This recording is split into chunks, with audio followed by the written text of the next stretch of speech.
We're feeling the heat. Now imagine having to sit in a classroom with no AC. That's what's happening at one SoCal school. What's being done about the problem? And you may want to start looking at those holiday flights now. Prices are already getting high. Some travel tips to save you money. The Rundown, brought to you by Goal Zero.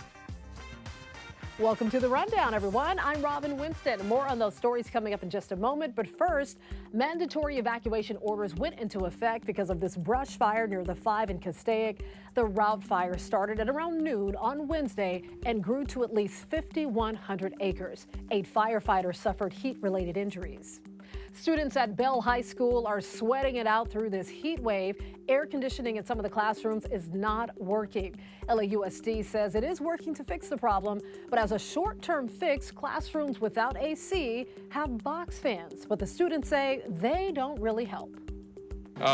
Sometimes during class that don't have AC, they just have like at least 2 or 3 fans that are just on, and then other classes have it, but some don't, and it's just like, you can tell the difference. In a statement, the district says it is working aggressively to resolve the issues at Bell High School, but they are also working on a long-term solution, which is to put new air conditioning units throughout the campus in 2023.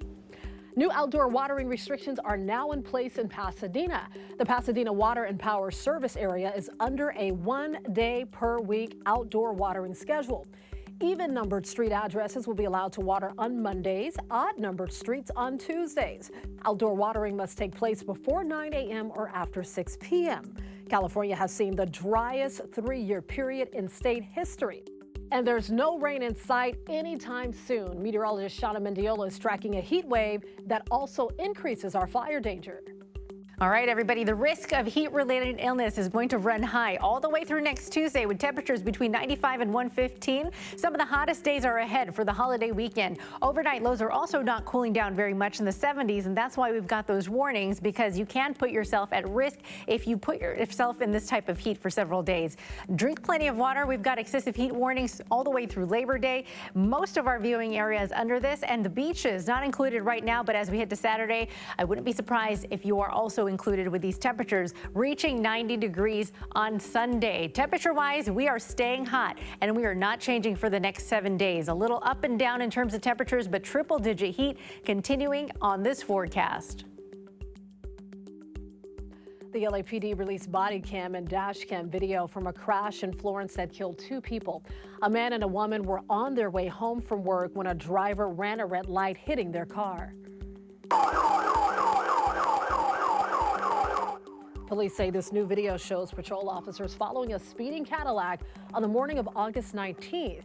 It eventually crashed at Manchester Avenue and South Broadway. The victims' families, their attorney, and community activists got a first look at that dash cam video on Wednesday. They believe it shows the LAPD was not initially truthful about being in pursuit of the vehicle when it crashed. The video clearly shows LAPD were in pursuit and chased them, and they helped cause the crash. I just want them to own up to what they did and just give justice, because at the end of the day, you have 2 innocent people that lost their life. LAPD policy prohibits high-speed pursuits for minor infractions. A spokesperson says this investigation may take months to complete. In the meantime, they're not going to draw conclusions until all the facts are known. City council members in Los Angeles are working to stop street takeovers with a multi-year work plan and funding strategy.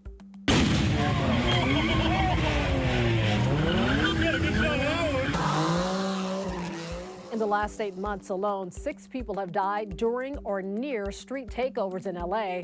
Many of the recent street takeovers we've seen happen on the 6th Street Bridge.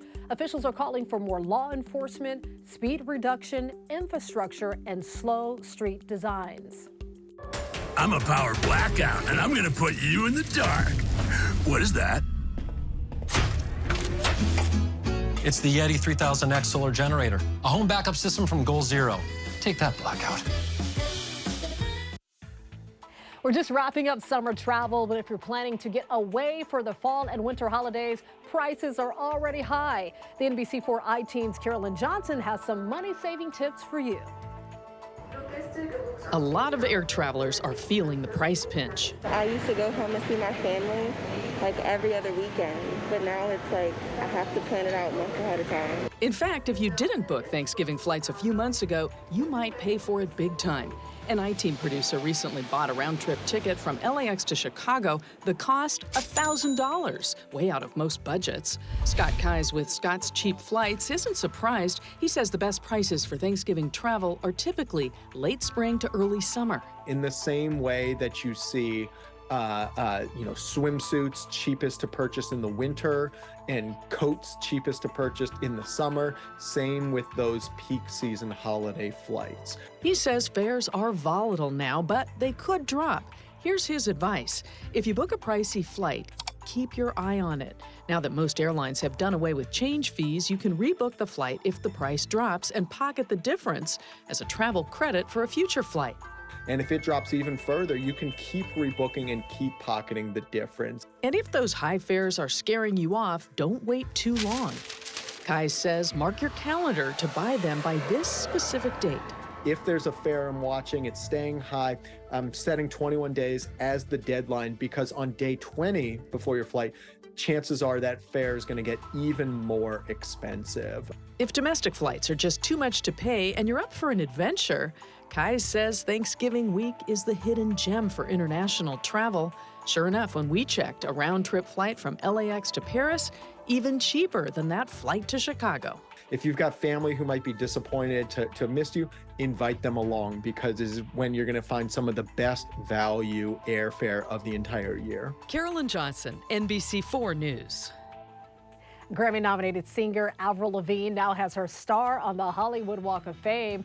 Wednesday's ceremony in front of Amoeba Music comes 20 years after the release of her first album, Let Go. She talked about coming to Hollywood for the very first time to record that album when she was just 16 years old.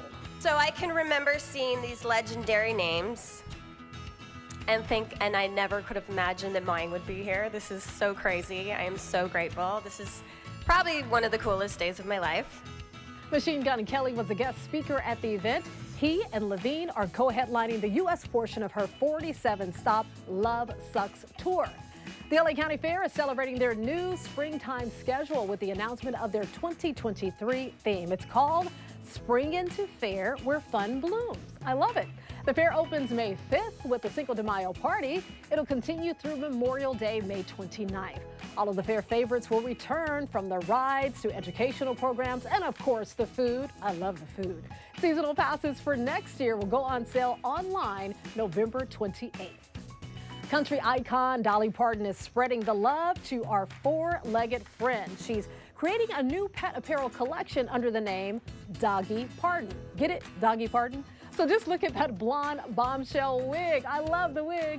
Puppy Love was Parton's very first record, and 6 decades later, she's showing her love for pets with her own line of apparel, accessories, and toys. I mean, all with a little Dolly flair. All products are available on Amazon, and a portion of the proceeds will support Willa Bee Farms and Animal Rescue Group. Very cute. You can always get news and weather updates on the NBCLA app and on our website, NBCLA.com. And be sure to tune into Today in LA on NBC4, weekdays from 4 to 7 a.m. I'll be helping you get around with the traffic reports throughout your morning commute. I'll see you next time on The Rundown.